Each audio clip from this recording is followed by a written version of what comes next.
प्रश्न संग्रह 2.1 प्रश्न संग्रह 2.1 का इसके पहले हम लोग 3 प्रश्न कर चुके हैं। तो चौथा प्रश्न देखते हैं। प्रश्न 4, आकृति में कोण PQR तथा कोण XYZ की भुजाएं परस्पर समांतर हैं तो सिद्ध करो। ये देखिए हमें सिद्ध करना है, और सिद्ध जब भी किसी क्वेश्चन में सिद्ध करना है तो वहां पे आपको दत्त साध्य ये सब लिखना पड़ेगा। ये डायग्राम बन के आया हुआ है, प्रश्न लिखा है, लेकिन दत्त साध्य ये आपको खुद से लिखना पड़ेगा। तो दत्त साध्य के लिए मैं आपको बता दूं, बहुत आसान है। ये जो सिद्ध करो वाली लाइन दिख रही है ना, इसके पहले की पूरी लाइन लिख दो, दत्त में आ जाएगी, और सिद्ध करो के बाद की ये पूरी लाइन साध्य में आ जाती। तो सिद्ध करो के पहले दत्त होता है और सिद्ध करो के बाद साध्य होता है। देखिए मैंने दत्त में यही क्वेश्चन ही लिखा है, पर सिद्ध करो के पहले आकृति में कोण PQR तथा कोण XYZ की भुजाएं परस्पर समांतर है। ये देखिए ये दत्त हो गया, और यही प्रश्न का सिद्ध करो के बाद वाली जो लाइन है साध्य में लिख दिया, कोण PQR सर्वांग कोण XYZ। तो दत्त साध्य में प्रॉब्लम नहीं, प्रश्न से ही लिखा जाता है। सिद्ध करो के पहले की लाइन दत्त में लिख दी जाती है और सिद्ध करो के बाद की लाइन साध्य में लिख जाती है। अब रचना पे चलते हैं। रचना मतलब क्या बताया था कि अगर हमें आकृति में कुछ परिवर्तन करते हैं तो उसको रचना बोलते हैं। ये आपको यहां से नहीं मिलता। अब आकृति में देखिए मैं क्या परिवर्तन कर रहा हूं, और जो रचना करेंगे ना वो हमेशा आकृति में हमेशा डॉटेड लाइन से प्रदर्शित करते हैं। ऐसे देखिए, ये देखिए ये रचना हो रही है, ये रचना। यहाँ पे आप बताएंगे कि XY को जब आप आगे बढ़ाएंगे तो ये जाकर के QR को बिंदु कुछ नाम दे दीजिए, मान लो हमने M नाम दे दिया, आप कोई भी नाम दे सकते हैं, पर प्रतिच्छेदित करता है। तो रचना में आपको बताना है कि जो XY है इसको आगे बढ़ाएंगे तो यहाँ लिखते जाते हैं, रेखा XY को आगे बढ़ाने पर रेखा QR को, ये देखिए XY को आगे बढ़ाने पे QR को बिंदु M पर प्रतिच्छेदित करता है। बिंदु M पर प्रतिच्छेदित करता है। बस इतना हो गया रचना, और रचना को हमेशा डॉट डॉट डॉट से करते हैं। और एक चीज और बता दो, XYM एक रेखी है, QMR एक रेखी है। यहाँ पे बता देंगे हम XYM एक रेखी तथा QMR एक रेखी। अब चलते हैं इसको सिद्ध करते हैं। उपपत्ति, उपपत्ति इसकी बहुत आसान है। अगर आपने पहले जो 5 कोण मैंने सिखाए थे उसको ध्यान से देखोगे तो ये देखिए, ये जो YZ है और QR ये दोनों समांतर रेखाएं हैं और एक तिर्यक रेखा है। और एक बार लेंगे PQ जो है वह XM के समांतर है और QR तिर्यक रेखा है। तो ध्यान से देखिए, PQ समांतर XM, क्योंकि इसमें प्रश्न में क्या बोला है पता है कि ये जो कोण PQR और कोण XYZ है उसकी भुजाएं, ये देखिए उसकी भुजाएं परस्पर समांतर हैं। तो ये कोण PQR की भुजाएं PQ और QR हैं, और कोण XYZ की भुजाएं XY और YZ है। तो PQ जो है ये XY के समांतर है, और भुजा YZ जो है QR के समांतर। ये देखो यही बोला है, समांतर है। कौन समांतर है? भुजाएं, मतलब PQ भुजा XY भुजा के समांतर है और YZ भुजा QR भुजा के समांतर है। तो सबसे पहले एक बार PQ भुजा को XY के समांतर लेते हैं। तो यहां लिखेंगे, क्योंकि PQ समांतर है XY के, तथा ये देखिए PQ XY के समांतर, और QR तिर्यक रेखा है। QR तिर्यक रेखा है। कहां से पता है? ये हमें दत्त से पता है। यहाँ ब्रैकेट में लिख देंगे, हमें दत्त में पता है कि ये समांतर है और तिर्यक रेखा तो दिख ही रही है। तो देखिए ये दोनों कोण ना, ये दोनों कोण संगत कोण है। संगत कोण आप पहचान लेते हो, जब ये दो समांतर रेखाएं, ये तिर्यक रेखा है, तो जिस दिशा में कोण है उसी दिशा में कोण है, तो दोनों संगत कोण है। इसलिए कोण PQR, ये देखिए कोण PQR सर्वांग कोण XMR, कोण XMR कोण लगा देंगे यहाँ पे, सर्वांग कोण XMR यहां लिख दीजिए समीकरण 1, यहां लिख दीजिए संगत कोण। इसी तरीके से अब इधर आइए। अब ये YZ समांतर QR,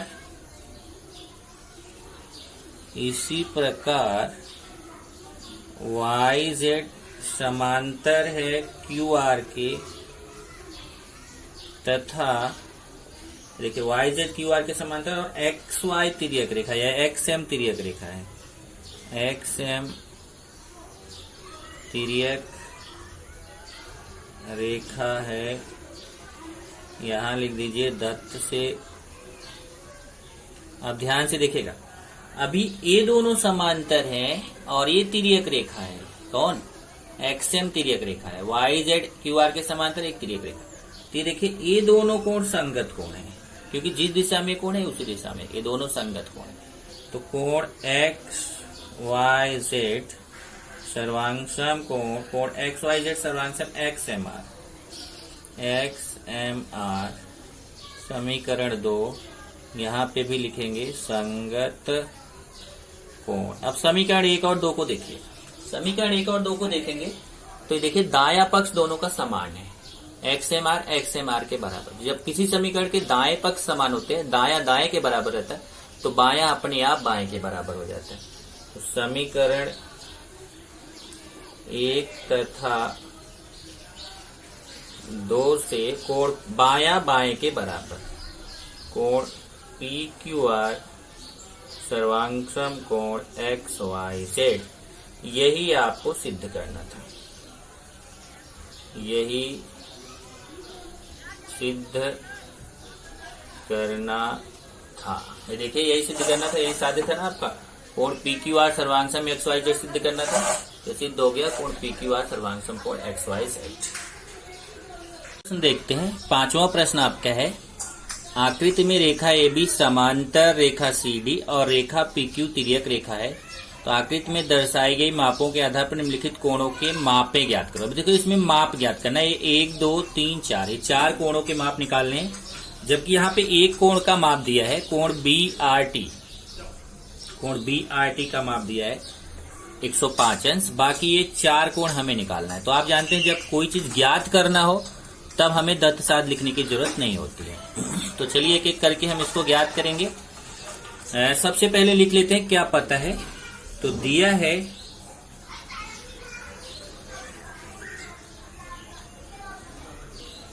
कोण BRT बराबर 105 अंश। देखिए कोण BRT का मान 105 अंश दिया। अब चलिए एक एक करके निकालते हैं। सबसे पहला कोण निकालना है कोण ART, तो पहला नंबर मैं डालता हूं यहाँ पे, कोण ART। अब देखो यहाँ पे डायग्राम में कोण ART कहाँ है, कोण ART यहाँ पे है। ये दोनों कोण अगर आप ध्यान से देखो तो ये देखिए ये वाला कोण हमें निकालना है। तो ये दोनों कोण कैसे कोण है, ये दोनों कोण रेखीय युगल कोण है। देखिए एक रेखा के एक ही तरफ नीचे की तरफ देखिए ये रेखा है, इस रेखा के एक ही तरफ नीचे की तरफ ये 2 कोण बन रहे। तो ये दोनों कोण कैसे कोण है, रेखीय युगल कोण है। और रेखीय युगल कोणों का योगफल कितना होता है, 180 अंश। मतलब कोण ART प्लस कोण BRT बराबर 180 अंश। तो कोण ART प्लस कोण BRT बराबर 180 अंश। ब्रैकेट में लिखेंगे रेखीय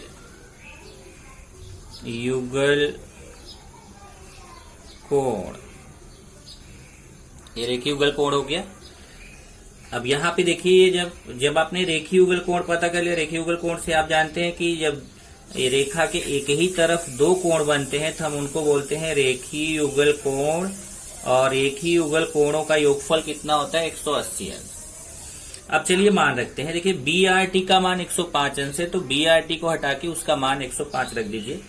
ART को ऐसे लिख दीजिए, कोण ART प्लस इसका मान 105 अंश बराबर 180 अंश।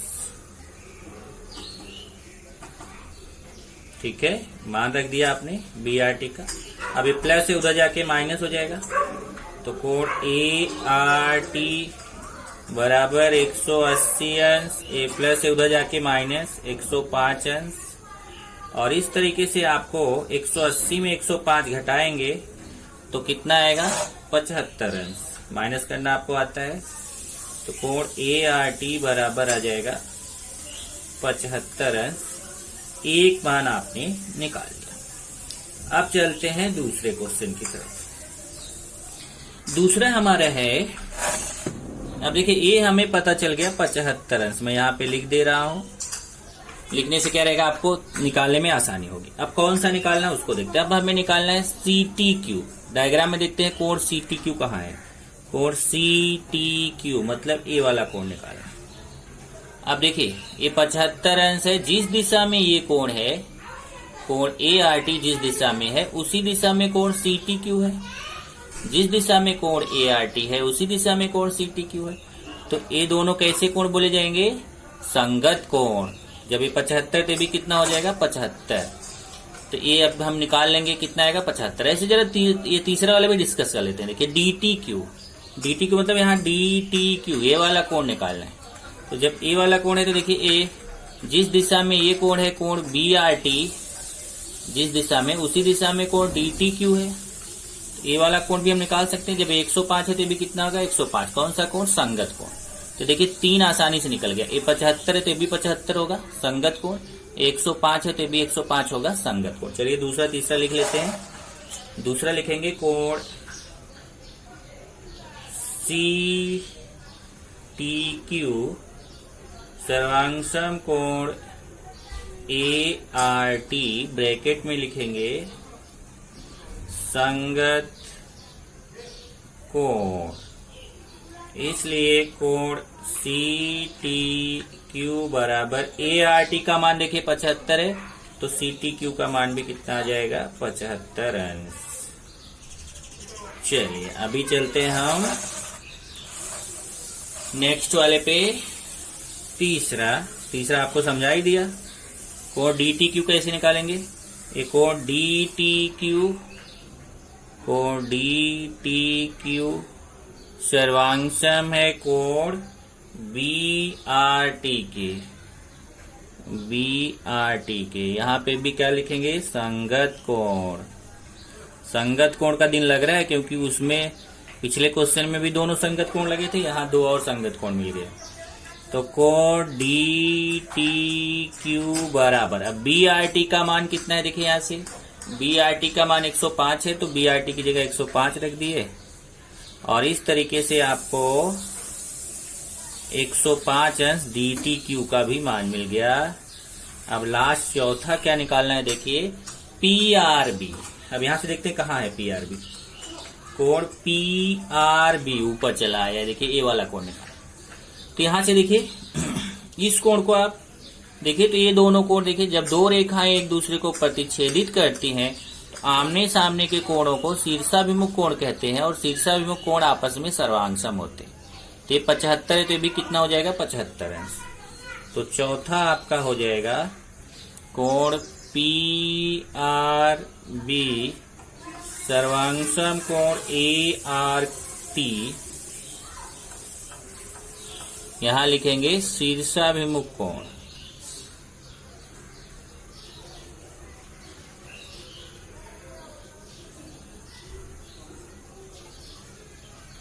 इसलिए कोण PRB बराबर ART के मान के बराबर।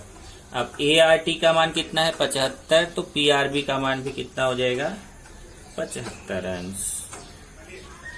ये उत्तर हो गया, चारों उत्तर आपको मिल गए।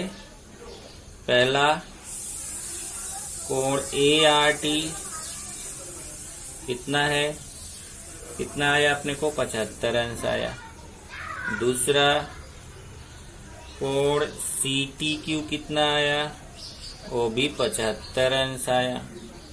तीसरा कोण DTQ कितना आया, 105 अंश आया।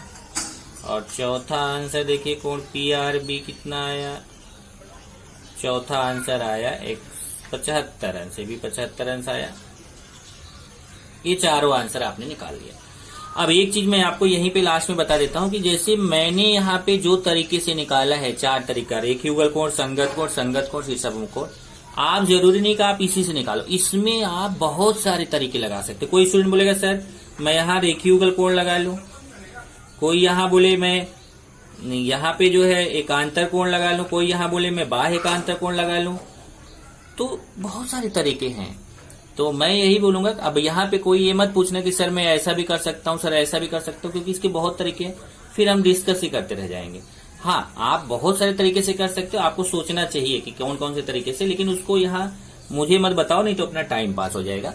ठीक है, कि ये मैं आपको पहले बता देता हूँ कि जिस तरीके से मैंने किया है, इसके और भी बहुत सारे तरीके इस प्रश्न को हो सकते हैं, और वो आप अपने मन से कर सकते हो। अगर करोगे तो भी एग्जाम में सही माना जाएगा।